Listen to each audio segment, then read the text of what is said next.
Assalamualaikum, halo semuanya. Perkenalkan, nama saya Dewi Anggraini dari kelas 9E MTSN 2 Garut. Di video kali ini saya akan mempresentasikan 3 bab sekaligus, yaitu bab ke-5, bab ke-6, dan bab ke-7. Pada bab ke-5 di sini saya akan menjelaskan tentang Wali Songo dalam dakwah di Indonesia, bab ke-6 tentang Syekh Abdul Rauf Assingkili dan Syekh Muhammad Arsyad Al-Banjari, dan bab ke-7 tentang biografi tokoh pendiri organisasi keagamaan di Indonesia. Yuk, mari kita lanjutkan ke videonya.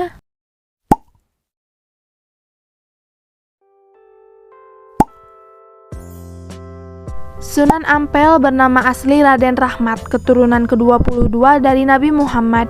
Menurut riwayat, ia adalah putra Ibrahim Zainuddin Al-Akbar dan seorang putri Campa yang bernama Dewi Condrowulan, putri Raja Campa terakhir dari dinasti Ming. Sunan Ampel dilahirkan di Aceh pada tahun 1401 Masehi. Sunan Ampel adalah pendiri pesantren Ampel Denta. Di antara murid-murid beliau adalah Raden Paku, Raden Fatah, Raden Makdum Ibrahim, Syarifuddin, serta Maulana Ishak. Sunan Ampel termasuk perancang kerajaan Islam Demak dengan ibu kota Bintoro. Beliau wafat di Surabaya pada tahun 1481 dan dimakamkan di Ampel. Sunan Gresik dikenal juga dengan nama Maulana Maghribi, Syekh Maghribi, serta Syekh Jumadil Kubro. Beliau dianggap sebagai orang Islam pertama yang masuk ke Pulau Jawa, sehingga kedatangannya menandai permulaan masuknya Islam di tanah Jawa. Sunan Gresik meninggal pada 12 Rabiul Awal 882 Hijriah atau 8 April 1419 dan dimakamkan di Gapura Wetan, Gresik. Sunan Bonang lahir di Surabaya pada tahun 1465 dan wafat pada tahun 1525 di Tuban. Beliau dikenal dengan nama Raden Maulana Makdum Ibrahim. Beliau merupakan putra dari Sunan Ampel sekaligus saudara sepupu dari Sunan Kalijaga. Sunan Bonang dianggap sebagai pencipta gending pertama. Beliau berdakwah di daerah Tuban dengan menggunakan media wayang dan gamelan sesuai dengan kegemaran orang Jawa. Beliau juga yang mendidik Raden Fatah hingga kelak menjadi raja kerajaan Demak. Sunan Giri memiliki nama asli Raden Paku dan dikenal juga dengan nama Raden Ainul Yakin. Beliau merupakan putra Maulana Ishak. Beliau berdakwah di daerah Giri dan sekitarnya, serta banyak mengirimkan para dai keluar Jawa, seperti Madura, Bawean, Kangean, Ternate, dan Tidore. Sunan Giri adalah pencipta permainan anak bernuansa religius seperti jelungan, gendi ferit, jorgula, cublak-cublak suweg, dan lir-ilir.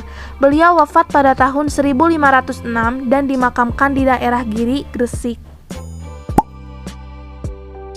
Sunan Derajat lahir di Ampel, Surabaya pada tahun 1407 dengan nama asli Raden Qasim atau Syarifuddin. Beliau juga termasuk salah satu putra Sunan Ampel. Tembang Jawa Pangkur diciptakan Sunan Derajat sebagai media dakwah. Beliau wafat pada pertengahan abad ke-16 dan dimakamkan di Sedayu, Gresik. Sunan Kalijaga memiliki nama asli Raden Masyahid.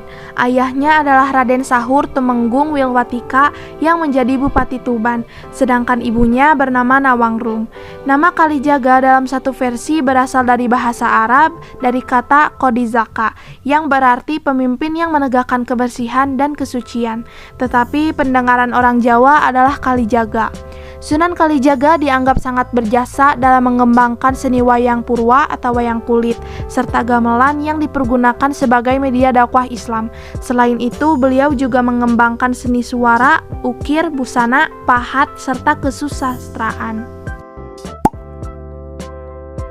Sunan Kudus lahir dengan nama Zafar Shadiq. Beliau memiliki silsilah yang bersambung sampai ke Nabi Muhammad SAW.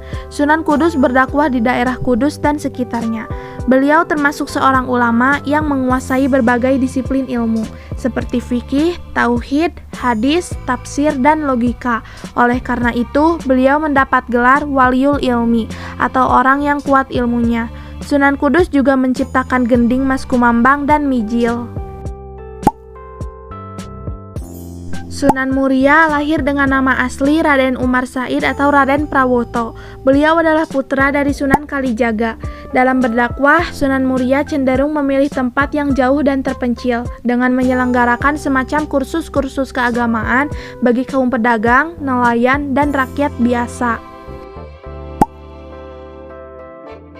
Sunan Gunung Jati memiliki nama asli Raden Syarif Hidayatullah. Beliau lahir di Mekah pada tahun 1448. Beliau merupakan cucu Prabu Siliwangi atau Raja Pajajaran. Beliau berdakwah mengajarkan agama Islam di daerah Cirebon, Majalengka, Kuningan, Kawali, Sunda Kelapa, serta Banten.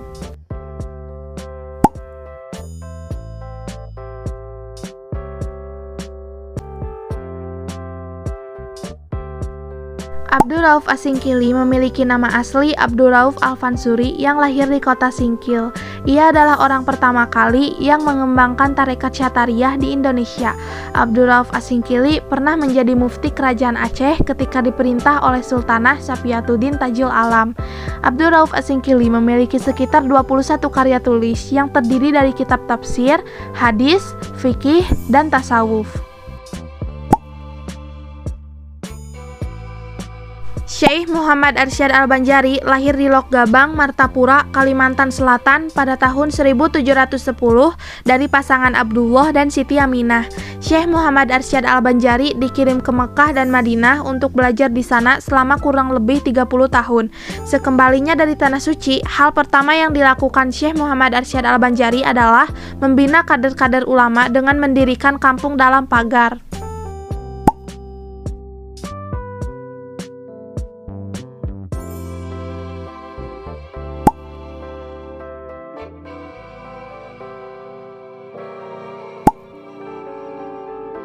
Kiai Haji Ahmad Dahlan adalah anak keempat dari 7 bersaudara. Beliau merupakan putra dari Kiai Haji Abu Bakar bin Kiai Sulaiman dan Siti Aminah binti almarhum Kiai Haji Ibrahim.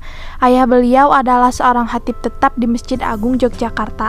Adapun ibunya adalah putri dan penghulu besar di Yogyakarta, Kiai Haji Ahmad Dahlan.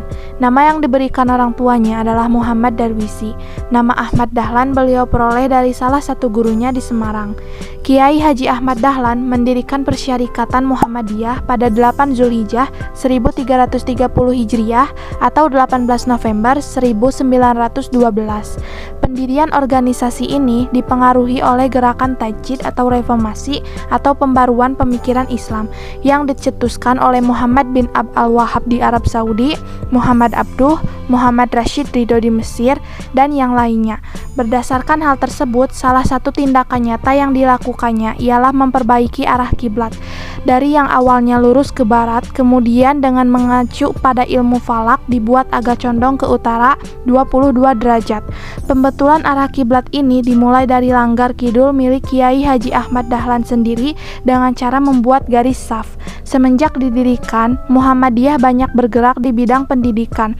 Selain giat memberikan pengajian kepada ibu-ibu dan anak-anak, beliau juga mendirikan berbagai sekolah. Gerakan mengembangkan bidang pendidikan itu terus berlangsung hingga saat ini. Kiai Haji Ahmad Dahlan meninggal pada Jumat 23 Februari 1923 dan dimakamkan di makam milik keluarganya di Karangkajin, Yogyakarta. Kiai Haji Hasyim Asy'ari lahir pada 10 April 1875. Ayah beliau bernama Kiai Asy'ari, pemimpin pesantren keras yang berada di selatan Jombang. Ibu beliau bernama Nyai Halimah. Kiai Haji Hasyim Asy'ari memiliki garis keturunan baik dari Sultan Pajang atau Jakatingkir serta Raja Majapahit Brawijaya VI. Kiai Haji Hasyim Asy'ari belajar dasar-dasar agama dari ayah dan kakeknya, Kiai Utsman yang juga pemimpin pesantren Gedang di Wek, Jombang. Sejak usia 15 tahun, beliau berkelana menimba ilmu di berbagai pesantren, antara lain Probolinggo, Langitan Tuban, Kademangan di Bangkalan, dan Siwalan di Sidoarjo. Pada tahun 1899, sepulangnya dari Mekah, Kiai Haji Hasyim Asy'ari mendirikan pesantren Tebu Ireng yang kelak menjadi pesantren terbesar dan terpenting di Jawa pada abad ke-20. Pada 31 Januari 1926, Kiai Haji Hasyim Asy'ari menjadi salah satu pemrakarsa berdirinya Nahdlatul Ulama atau NU yang berarti kebangkitan ulama. Kiai Haji Hasyim Asy'ari wafat pada 25 Juli 1947 atau bertepatan dengan 7 Ramadan 1366 Hijriah dan dimakamkan di Kompleks Pondok Pesantren Tebu Ireng, Jombang, Jawa Timur. Sekian video presentasi dari saya. Terima kasih telah menonton videonya. Wassalamualaikum warahmatullahi wabarakatuh.